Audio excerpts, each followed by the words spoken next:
Hello, science fans! Today, we're diving into a world you might not see, but you use every single day. The world of databases. Think about it. When you search for a video online, look at photos from your friends, or even check your bank account, a database is working hard behind the scenes.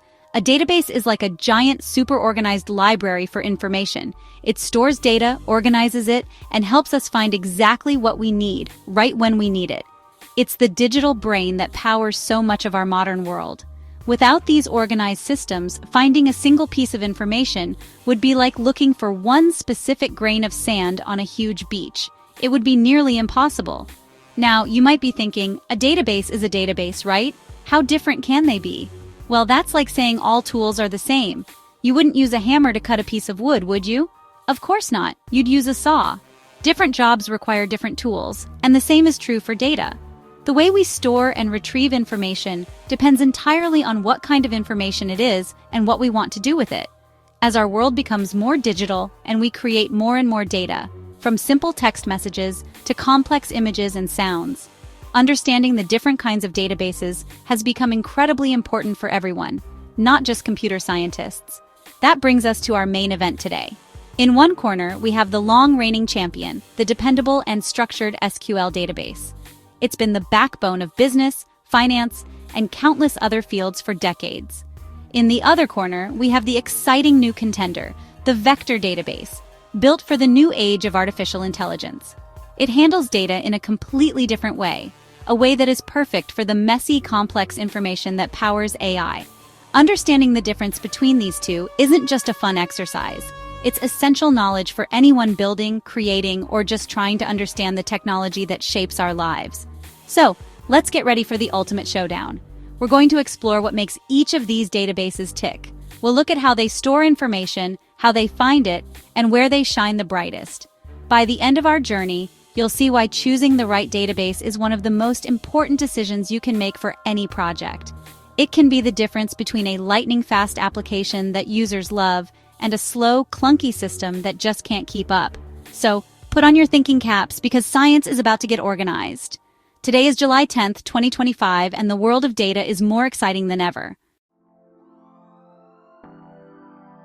Let's talk about something that is changing our world at an incredible speed: artificial intelligence, or AI. You see it everywhere, from virtual assistants on your phone that understand what you say, to apps that can create amazing pictures from just a few words of text.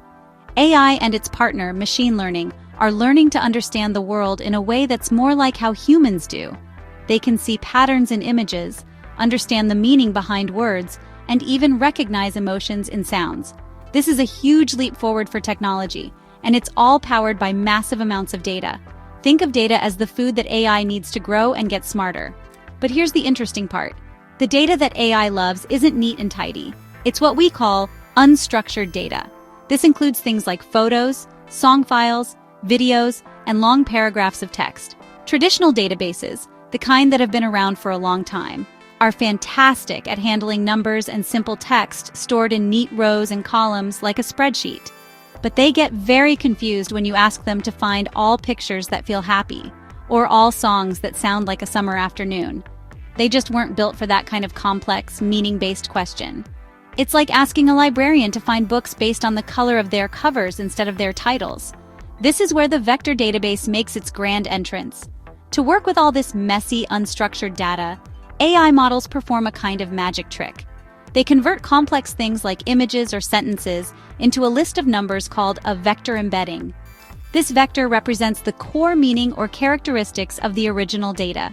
For example, the vectors for king and queen would be mathematically close to each other, while the vector for bicycle would be far away. A vector database is designed specifically to store and search through these special lists of numbers, these vectors, incredibly quickly. It's the perfect partner for AI.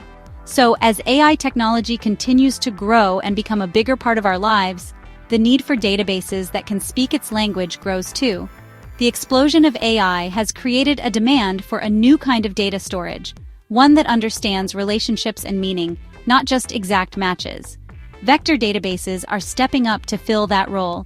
They are the engine that allows AI applications to perform their amazing feats, from recommending your next favorite movie to helping doctors identify diseases from medical scans. They are a critical piece of the AI puzzle, and that's why understanding them is so important today. Now, imagine you have a vector database with millions or even billions of these special number lists, these vectors. You give it a new vector, say, for a picture of your dog, and you ask it to find all the other pictures that are most similar. How does it do that without taking forever?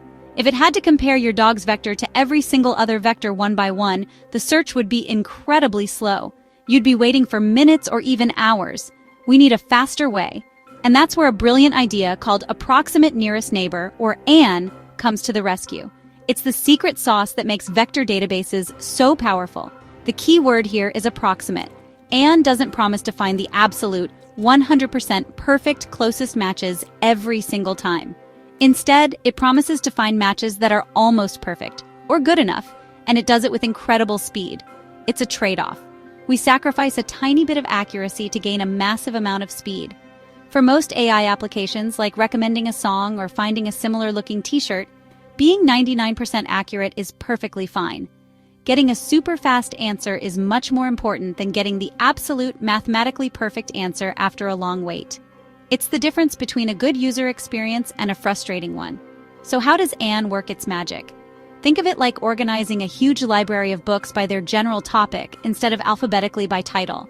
If you're looking for a book about space travel, you wouldn't start at the A section and check every single book.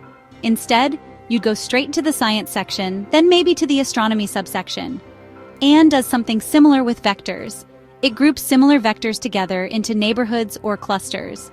When a new search comes in, it first figures out which neighborhood to look in, and then it only searches within that small area. This dramatically reduces the number of comparisons it needs to make. This clever method of pre-organizing the data allows vector databases to perform similarity searches at breathtaking speeds, even on enormous data sets. It's like having a super smart map of all your data that tells you exactly where to look. There are many different ways to build these maps, with cool names like HNSW, which stands for Hierarchical Navigable Small World, and IVF, or Inverted File, but they all share the same goal: to narrow down the search space. This ANN technique is what truly separates vector databases from their traditional cousins and makes them indispensable for real-time AI applications that need to feel fast and responsive to the user. Let's turn our attention to the tried-and-true champion of the data world, the SQL database. SQL stands for Structured Query Language, which is the special language used to talk to these databases. You can think of a SQL database as a collection of highly organized filing cabinets. Inside each cabinet are folders, and inside each folder are perfectly neat spreadsheets, or tables. Each table has rows and columns, and every piece of data has a specific, predictable place. For example, a table of customer information would have columns for first name, last name, email, and phone number. Each customer would get their own row. It's clean, logical, and very structured. The main job of a SQL database is to store this structured data with extreme reliability. These databases are built to be what we call ACID compliant, which is a fancy way of saying they are very strict about their rules to make sure data is never lost or corrupted. ACID stands for atomicity, consistency, isolation, and durability. This basically means that when you make a change to the data, like transferring money from one bank account to another, the database guarantees that the entire transaction completes successfully or not at all. You'd never have a situation where money is taken from one account but doesn't appear in the other. This makes SQL databases the perfect choice for systems where accuracy is everything. Because of this reliability and structure, SQL databases have been the foundation of the business world for many, many years. Think about any system that requires keeping perfect records. Your bank uses a SQL database to keep track of every single transaction to the penny. An online store uses one to manage its inventory, making sure that when you buy a product, it's marked as sold so someone else can't buy it too. Airlines use them to manage flight bookings and seat assignments. These databases are masters of transactions and maintaining the integrity of the data, ensuring that everything adds up and makes perfect sense. The way you interact with a SQL database is by writing queries in the SQL language. These queries are very specific instructions. You can ask it to select all customers from California or update a user's address. The database will find the exact rows and columns that match your request. It's not looking for things that are kind of like California, it's looking for an exact match. This precision is its greatest strength. For any application where data must be accurate, consistent, and well-organized, the SQL database remains the undefeated champion, providing a solid and dependable foundation for countless critical systems. Now let's welcome the challenger, the exciting and innovative vector database. If a SQL database is a neat set of filing cabinets, a vector database is more like a magical, multi-dimensional map of ideas. It doesn't store data in rigid rows and columns. Instead, it stores that special data we talked about earlier, vector embeddings. These are long lists of numbers that represent the meaning or essence of a piece of data. Everything, a word, a sentence, an image, a sound, a product, can be turned into a vector. This allows the database to understand the world in a much more fluid and connected way, just like our brains do. The primary superpower of a vector database is something called a similarity search. Unlike an SQL database that looks for exact matches, like find user with ID 123, a vector database looks for things that are conceptually similar. You give it a vector, and it searches for other vectors that are closest to it in that multidimensional space. This is, honestly, a game changer.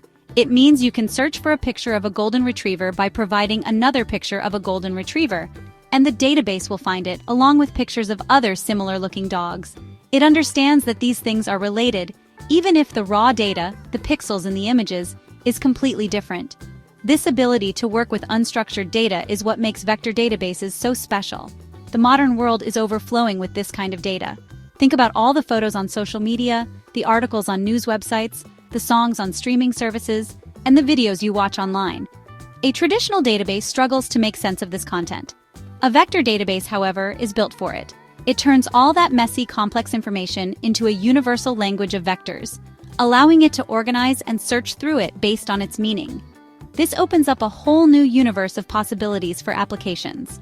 At its core, a vector database is designed for exploration and discovery, not just for keeping perfect records. It helps us find patterns and connections that we might not have even known existed. It answers questions like, what products are similar to this one? Or find me documents that talk about the same topic as this one, even if they use different words.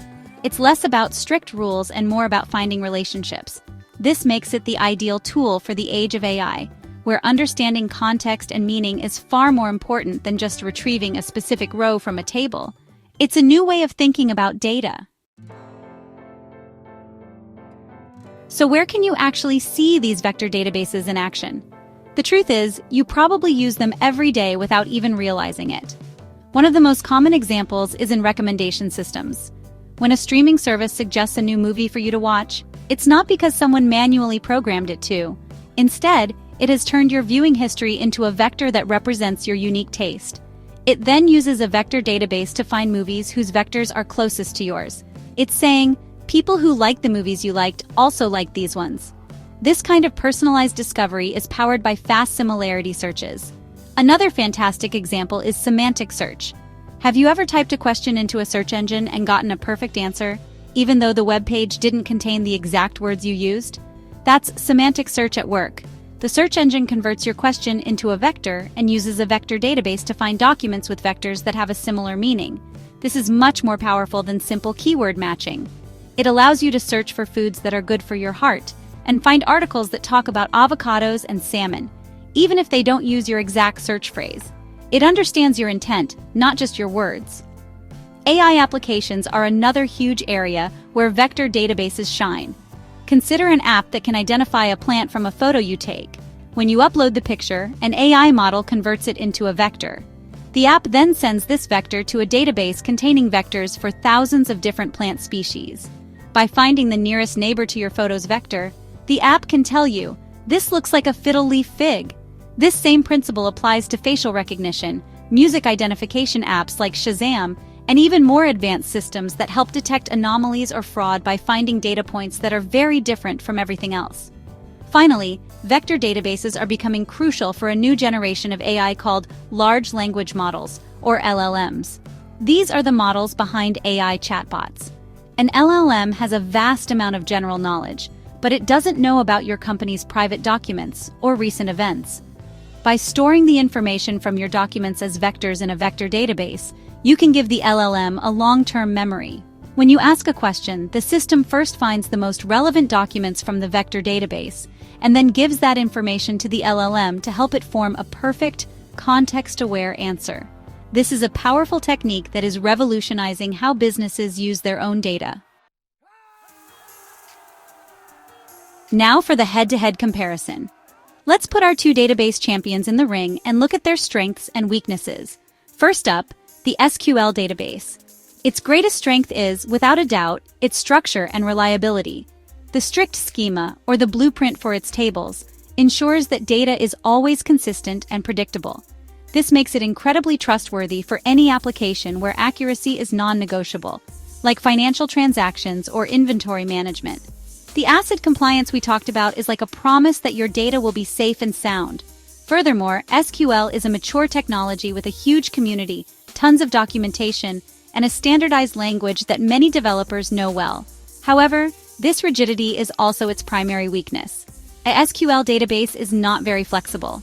If you want to change the structure of your data, like adding a new column to a massive table, it can be a slow and difficult process. More importantly, it is fundamentally bad at handling unstructured data. It doesn't understand the concept of similarity. You can't ask it to find products that are like another product. It can only find exact matches based on the data in its columns. This makes it a poor choice for modern AI applications that rely on understanding the fuzzy, complex meaning behind data like images, text, and sound. On the other side of the ring, we have the vector database. Its biggest strength is its incredible ability to perform lightning-fast similarity searches on massive amounts of unstructured data. It understands context and meaning, which makes it the engine for AI-powered features like recommendation, semantic search, and image recognition. It is highly flexible and scalable, designed to handle the billions of vectors that modern AI models can produce. It allows developers to build applications that feel intuitive and intelligent, providing users with a much richer and more personalized experience. It helps us find the needle in the haystack, even when we don't know exactly what the needle looks like. But the vector database also has its weaknesses. It is not designed to be a replacement for a SQL database when it comes to transactional integrity. It generally doesn't offer the same strict ACID guarantees, so you wouldn't use it as your primary system for banking or e-commerce checkout.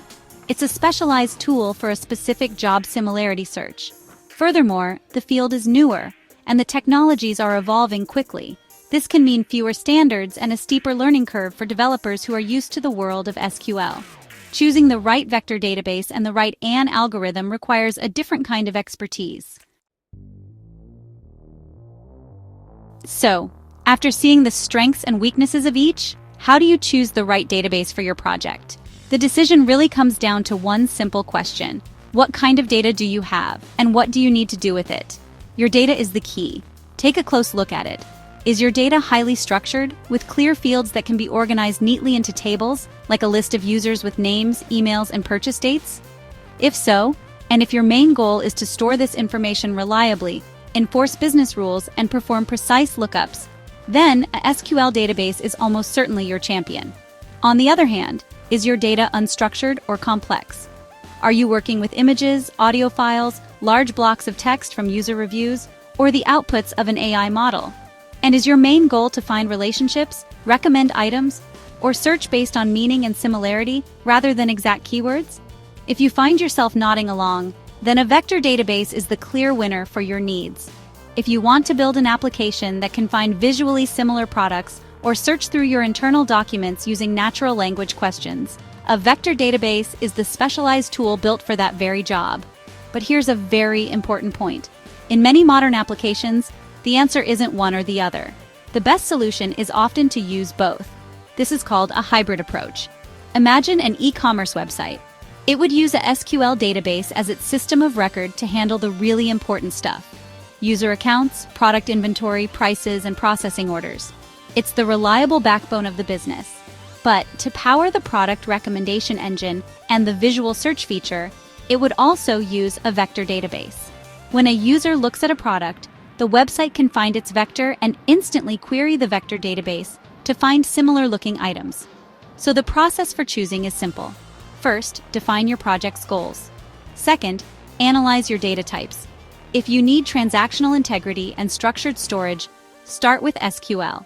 If you need semantic search or similarity-based features, you need a vector database. And if you need both, don't be afraid to use them together, letting each one do what it does best. A SQL database can store the product ID and price, while the vector database stores the vector embedding for the product image and description. They can work together as a powerful team to create a feature-rich and reliable application. And that's the final bell. We've seen the classic champion, the SQL database, with its incredible reliability and structure. We've also seen the innovative challenger, the vector database, with its amazing speed and ability to understand the meaning behind complex data. As we've learned, this isn't about one being definitively better than the other. It's about recognizing that they are different tools designed for different jobs. Trying to force one to do the job of the other is like trying to fit a square peg in a round hole. It might work, but it won't be pretty, and it certainly won't be efficient. Understanding this difference is more than just an academic exercise. For anyone building software, creating a new app, or running a business in our digital world, this knowledge is power. Choosing the right database architecture from the very beginning of a project can save countless hours of work and frustration down the road. It directly impacts your application's performance, its scalability, and the kinds of features you can offer to your users. A snappy recommendation engine or a brilliant search function can be the one thing that makes your product stand out from the competition, and that often starts with a vector database. As artificial intelligence continues to weave its way into every corner of our lives, the importance of vector databases will only grow. They are the silent partners that make so much of the AI magic possible. At the same time, our need for reliable, structured systems of record will never go away, ensuring that SQL databases remain a critical part of our technological foundation. The future of application development is not a world where one replaces the other, but a world where they work together in harmony, each playing to its strengths to create smarter, faster, and more helpful technology for everyone. So the next time you get a perfect movie recommendation or use a search engine that seems to read your mind, you can smile and know a little bit about the amazing database technology working behind the curtain. You'll understand the difference between the precise world of SQL and the fascinating, meaning-driven world of vectors. Knowing how our digital world is built is the first step to being able to build it yourself. And that, my friends, is what science is all about. Keep exploring, keep asking questions, and keep on building.